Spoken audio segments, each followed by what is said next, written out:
Hey everybody. Today we're going to take down, clean, inspect, and reassemble this Springfield XD45 ACP Mod 2. Let's get started. Before we begin, we'll assume that this firearm is loaded and we'll make sure it's unloaded before proceeding. This starts by depressing the magazine release to drop the magazine, which we see is empty, then pulling the slide back and pushing up on the slide stop lever to hold it open. Inspecting from under through the top, we can see that it's clear. We also see that there's no round in the chamber. Confident now it's unloaded, we pull back on the slide and place it down, ready for service. In order to remove the slide, which is our next step, we're going to be working with this takedown lever right here. First thing we're going to do is we're going to pull the slide back and lock it open again by pushing up on the slide stop lever. Now we'll rotate the takedown lever to the 12 o'clock position clockwise as shown, making sure that it is pointed exactly straight up as we see here. And with that straight up, we can pull back on the slide, gently allowing it to come all the way forward. We'll now squeeze the grip safety in the rear and depress the trigger, which then allows us to gently push the slide forward and offer the pistol, detaching it. We'll be working with the slide now. First, removing the recoil spring assembly by gently depressing the spring from the rear, allowing the entire assembly to lift out, putting it off to the side. Then raising the barrel up from the rear, allowing it to push forward. We can then lift it up and out of the slide.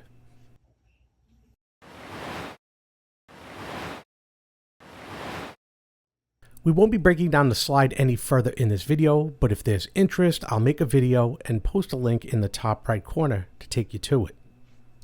I'll be using my standard pistol cleaning kit with associated attachments, along with my nylon brush, Q-tips, patches, FP10 Gun Oil, and Hoppe's No. 9 solvent.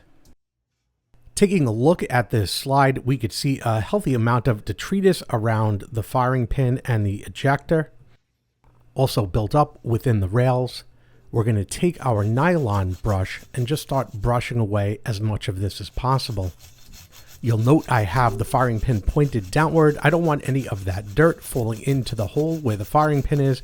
We're not going to be taking down the slide today, so we're going to ensure that we keep that area clean. Using the thinner end of the brush also allows us to get into finer areas.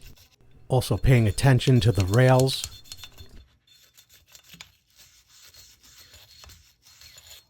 The brush did a good job removing most of the dirt from the inside of the slide. Now I'm going to run through everything with a clean dry patch just to see how things are looking now that we've hit it with the brush. And I'm going to control these rails with a cotton swab, just going back and forth on the rails to get in the very corners of the rails. As we could see, the dirt could be stubborn in there. Both sides will be done in the same manner. The cotton swab just can't reach it. So what I'm going to do is take a clean patch and put it around the brush, and I'm going to brush it again, and that'll make easy work of getting everything in the corners as it contours to the corners of the rails. We see right here, looking good. Do it on the other side as well.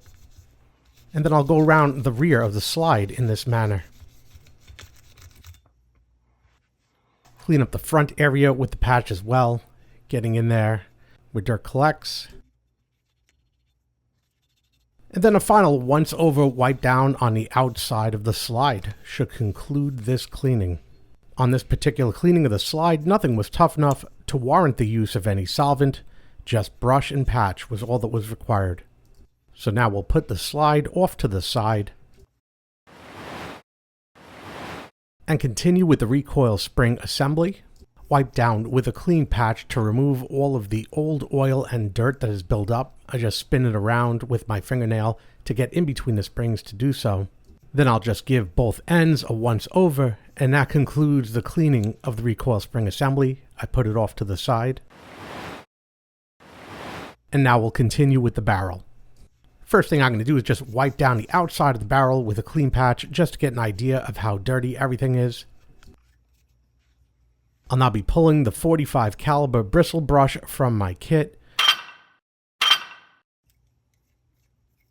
And from the breech, I'm going to run the brush several times through the bore to loosen any dirt in the barrel and what's caught between the rifling.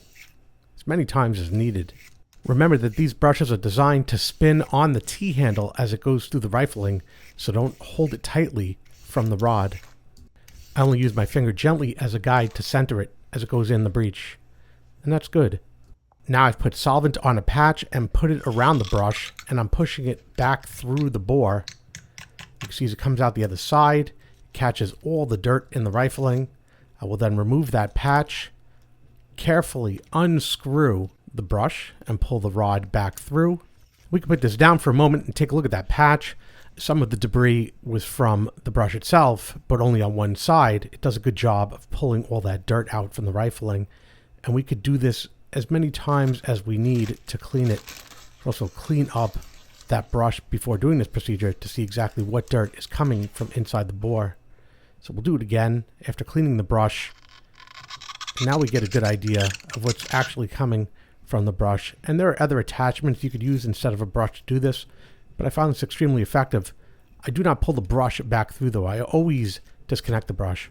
And with this patch looking clean, I'll use the patch with solvent just to go over the outside of this barrel and let it sit for a couple of minutes, just like the solvent is on the inside of the barrel, being sure to get within all of these areas as well, as there could be a lot of dirt and accumulation in these hard to reach areas.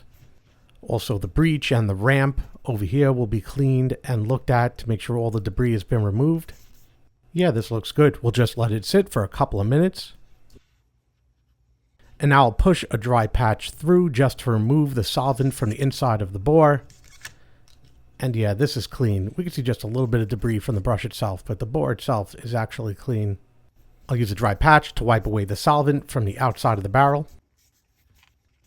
And we're finished with the barrel for now. We could put it off to the side. We'll be working now with the receiver.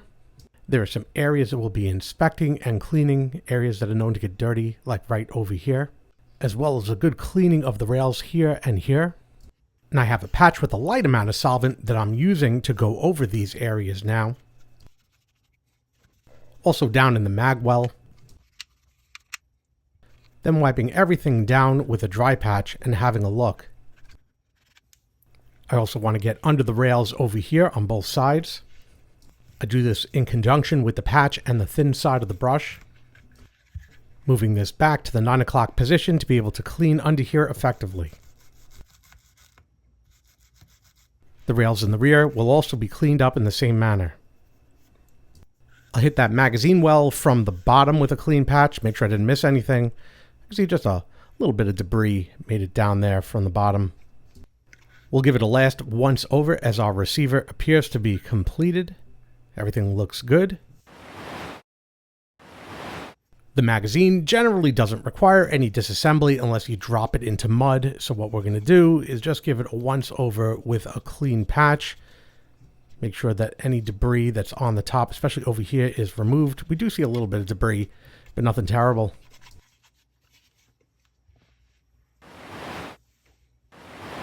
I'll now break in half one of my used cotton swabs, and using this piece of wood and the FP10 lubricant, a drop of oil will be applied to the end of the stick. I could also use like a toothpick or something, and that allows me to get it right in under the rails over here. Same process on the other side. A small amount of oil will also be applied right over here. A tiny drop right here on this spring and assembly, just a little bit. Lightly coating the top of the rails too, as we see here up front. The rear rails. And finally a small amount here on this top area. Lubrication of the receiver is now completed. We'll put it off to the side. We'll now be lubricating the slide.